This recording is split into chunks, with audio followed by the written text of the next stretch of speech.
Please join me.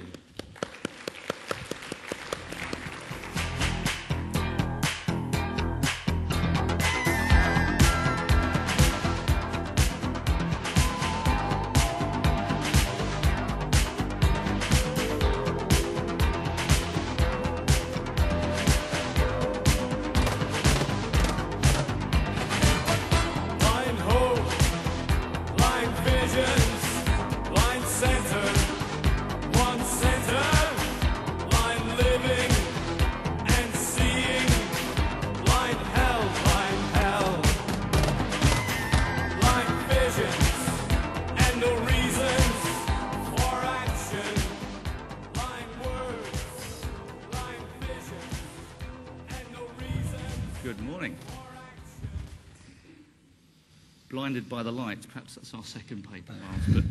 But thank you for being here this morning. And to begin, so why the title that we've given the paper? Why this paper? And why this photograph? Well, for one, I'm a 80s music fan and can remember having such haircuts and suits. In fact, I'm pretty sure his jacket sleeves, a curly one, are rolled up behind the scenes there too. More seriously, we took our lead for this paper from the chorus of the 1983 track Blind Vision by the pop band Blancmange, as we certainly both believe that if you have blind faith, blind visions, or indeed make decisions without illumination, then you have no good reason for action. As such, today we will describe our views of the industry and our opinions on terminology used. Although as client and agency we do mostly agree, there are some areas where we don't quite concur. Perhaps before we do that, let's explain who is who here. And first of all, I want to be 100% clear, just to reiterate Darren's remark. This is not a photograph of either of us at any point in our lives. In fact, this is pop band Blancmange, and this is Neil Arthur and Stephen Luscombe. 80s pop is one of Darren's obsessions. I spent the 80s doing other things, which I'd rather not discuss this morning. But you can forget about these guys, I think, and hopefully focus on us.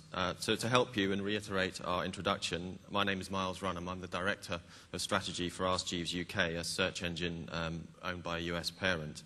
And I think for this morning you can think of me as a client, very much offering a client's point of view, I hope. Darren is the UK Managing Director of the research agency SKOPOS, and together we are Runham and Noyce. Thanks, Miles. Now, to start on the core or the heart of a paper, let's define the reason for research. What is the goal of any project? Well, it's certainly not for keepers like David James to let in another stupid goal and concede yet another lead to lesser opposition. You'll understand that if you follow English football. Actually, before I get caught up in the football analogies, yet another of my passions, I think I'll let Miles explain our point from his important client perspective. Thanks, Darren. I think for me, and I believe for all, if not most clients, the purpose of the research effort in a business is to steer and guide business decisions. It's about action, or at least preparing for that action. So I think at best we would hope to inspire and call for action where we believe evidence indicates the value of that action.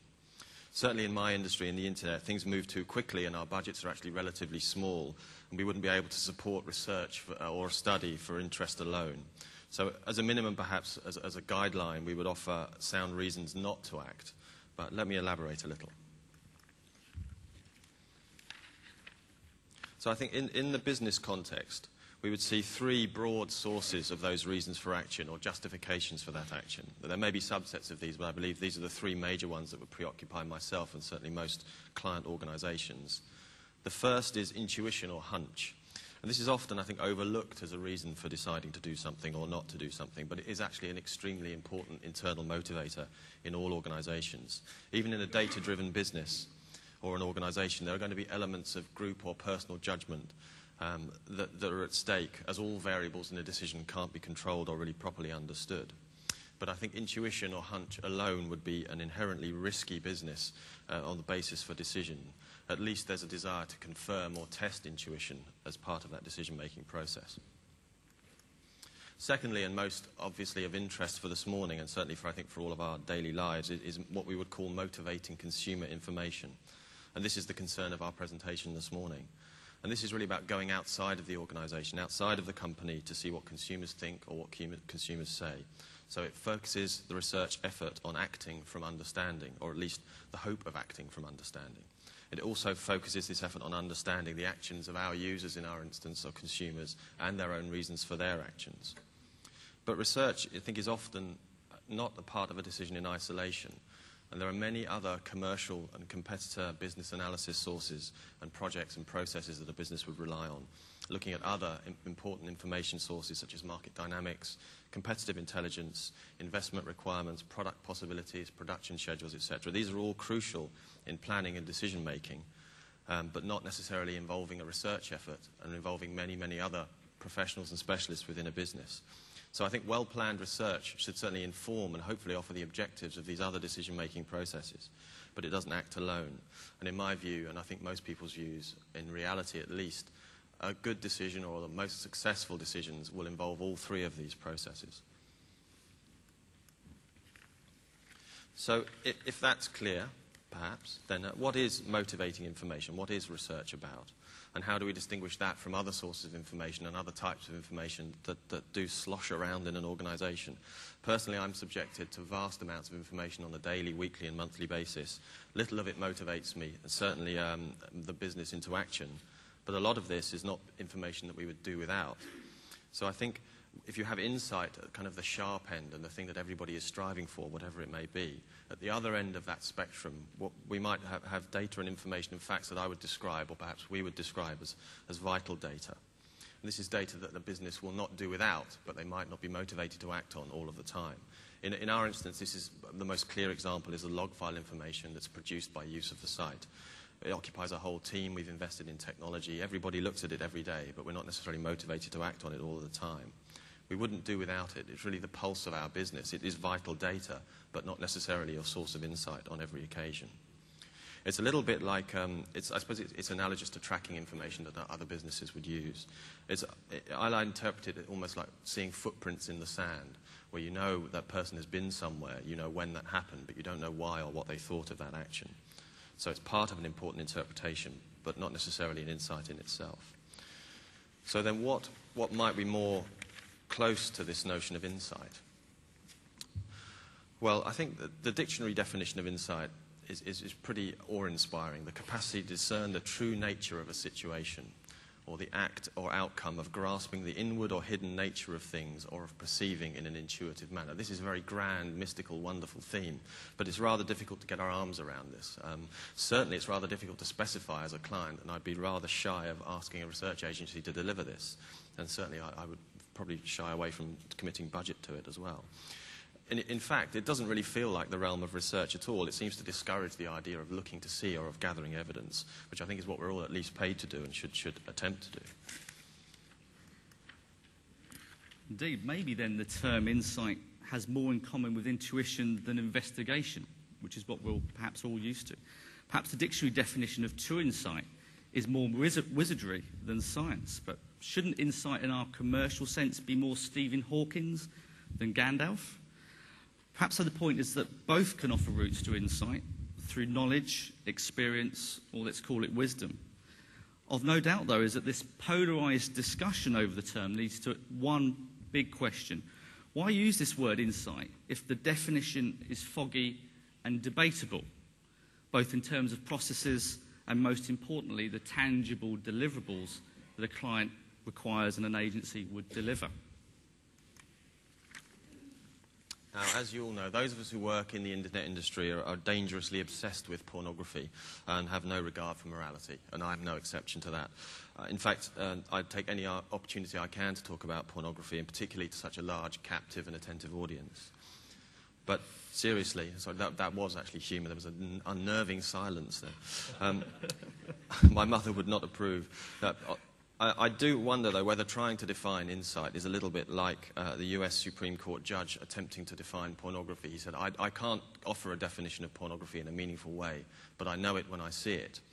And in my mind, insight is something similar, that I can't offer a definition now. I can't offer a rigorous, thorough, brief, or long definition, but I'm pretty convinced that I would know an insight when I would have one, hopefully, or when one would be delivered.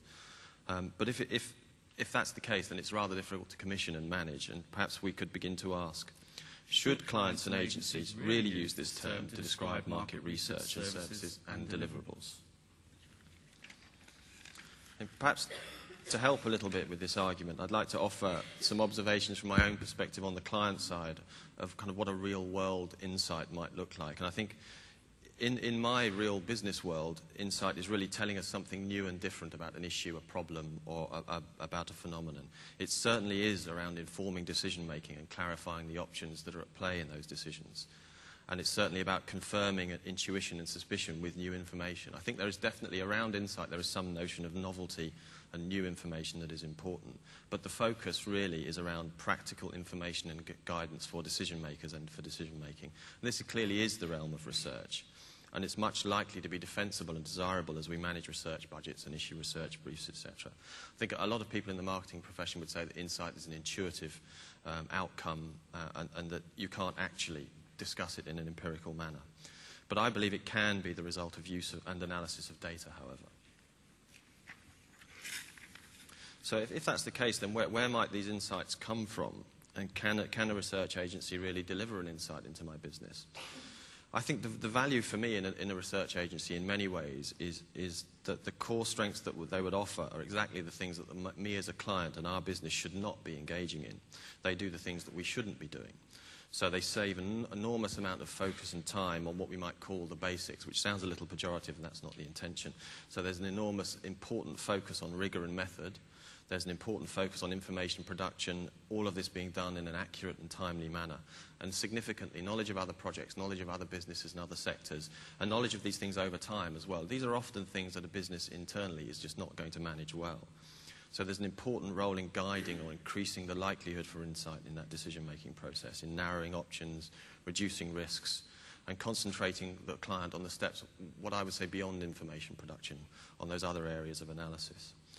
Importantly, I think as an example, the work that we've been doing with SKOPOS in building our own user panel, a panel of our own users and also of other search engine users in the UK, has been building an important marketing and product development asset for us, understanding our brand, understanding our product, the product features, satisfaction metrics, etc. And this was really started offering field work and services beyond our capability, bringing data into the organisation in a rigorous, thorough and continuous manner, in a speedy and efficient manner as well. These aren't competencies that we should or could build, but we do rely on them as a matter of course in these kind of engagements. So now SKOPOS know us well as a client, I believe. They know our priorities, they know our timing needs. They also know our shortcomings, and believe me, there are one or two of those. We know now how to use this information alongside our other business data and our other business understanding, but it's still our business and they're still our decisions, although much better for that strong partnership. So I think as a summary point, asking or commissioning an agency to offer an insight is like requesting an artist that they should produce you a masterpiece that everybody will believe to be a masterpiece. It's not really a sensible request, and it's not particularly something I believe that an agency would want to be measured on either. Yes, thanks, Miles. Yeah, masterpieces. Indeed, some might argue that every piece of research should be a masterpiece. But I would say that insight, just like beauty and artistry, is in the eye or maybe the mind of the beholder.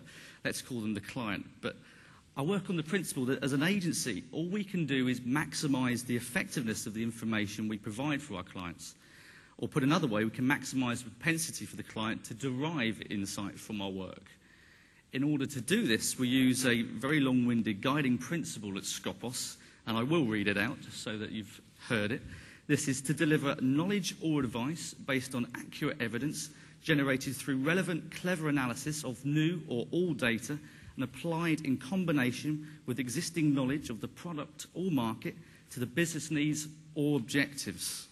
Yes, long-winded, but its structured yet aspirational nature ensures that we stretch our efforts and our minds to produce our best. Now, I might also take strong issue with Miles's suggestion, although he's a good buddy, that insight can only come from within. As a quick aside, it's worth noting that insight does not necessarily require new data or information.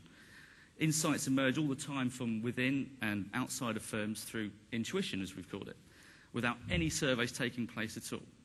However, the research industry, as we know it, thrives on the production of new, reliable data and information And it's this that differentiates us from other industries. But it's certainly true that the value of insight is derived within a firm. And as I've described, an external agency can help to maximise the propensity for insight to be derived. An agency can do this, yes, by removing any worries over the methods, taking away the hassles of project management, data collection and analysis, and doing that well. But perhaps most importantly, by acting as a catalyst when the information is available. Well, thanks, Darren. I certainly would appreciate hassle-free research, producing stimulating new information that enables me to make decisions, and I shall put that into any brief I deliver from now on. I think from my perspective, whilst in my point of view, research shouldn't really be about this notion of insight, it does play a clear role in guiding decisions. And I think what I hope is that this model, as it is a simplistic model, offers some sense of how the process might unfold within a company from the commissioning through to that point of decision making.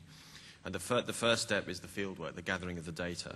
So this is production of a log file, the conducting of a focus group, the management of a survey, etc. Then the production from that gathering of data into information. So it's an arrangement and organisation of data into a format that can be interrogated. Then the steps get more, I suppose, intense from there, the analysis of that information to production of findings. So for us, a finding might be something like that Ask Jeeves users are in fact not all new internet users, or that our user growth is more rapid than the market pace of growth. And from that, a crucial and often overlooked, I think, point is the application and delivery of this analysis into the business, the reporting and presentation of those findings. It's a very important and very obvious step, and it can add enormously to the outcome of a research project, and it can also destroy the value of that research project equally if it's not handled properly. I think crucially as well, it's at this time that you're closer to the point of the decisions being taken. This is where the information becomes meaningful to people in the business who may not have been exposed to this project up until this time. Generally, I guess you could argue that the top of this spectrum is where people get most excited. That's the reverse, rather. At the bottom, this is where people get most excited and would argue that there's most value. And at the top end is more of a commoditized service. I think that's probably a little bit of a swift judgment. I think it's at the top where the sound building blocks and platform is made for you to enable confidence in the decision-making that would happen later on. Otherwise, these projects could fail entirely. But none of this marvellous homework and rigour will protect us from ignorance. So a research agency can approach my company, certainly, and offer us a fantastically managed research project, which we then actually do no justice at all within the organisation because of the problems we have within our own organisation of process, communication, etc. As much as research, design and execution can be a significant hiccup for delivery of this information and analysis, poor management by the client can really destroy something quite swiftly as well. Believe me, I'm not speaking from experience here, of course. This is just someone told me that these things can happen. An important thing is that really setting expectations within the client organisation from the outset is very, very significant. Letting people clearly know what they're about to hear, why you're using it, what the expectations are that something should be done about it afterwards, and perhaps how to do it again better if that's relevant. Getting the right audience there with those expectations is crucial. Doing more than one debrief if you have to is an important point. That communication is so significant. It's such an obvious point, but it would be criminal if it weren't mentioned now. Lastly, I think that they should never understand the importance of this acronym JFDI. Are we really rational beings in a client organisation? And I wonder whether anybody could realistically defend that. So I think that's something always to look out for. So I think as a summary point from myself, good research really can still leave a business blind, but no research will almost certainly leave it blind. So, in final summary for myself as the agency, I think the term insight is not universally understood, and this has dangers, especially in setting expectations of clients and agencies. The term insight, however, does have value in moving research away from the process and towards the delivery of effective information for decisions, which I commend. At SKOPOS internally, as I've said, we don't talk about providing insight. Instead, we use our long-winded guiding principle to help stretch our minds and produce our best. On the other hand, though, we do use the term insight in our marketing, at least as one simple way to describe what we can deliver. And also because many clients now use the term to describe market research departments. However, I do admit that perhaps we and some clients, not Miles, are fashion victims. But overall, I think in communication terms, there's much room for misunderstanding with the term insight. And can we be sure everyone has the same understanding of the word, or more importantly, the same expectations if it is specified or offered?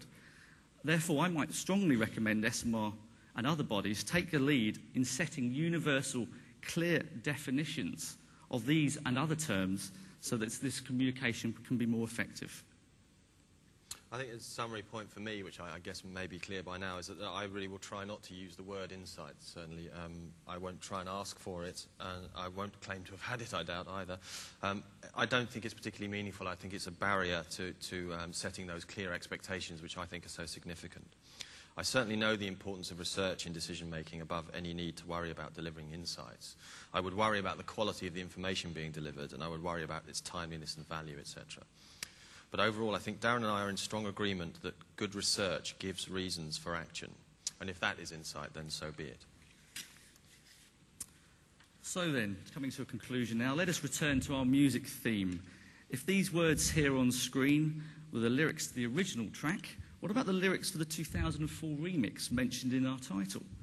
Well, for one, the new lyrics do not contain the word insight for fear of confusion, or even censorship given its new pornographic connotations.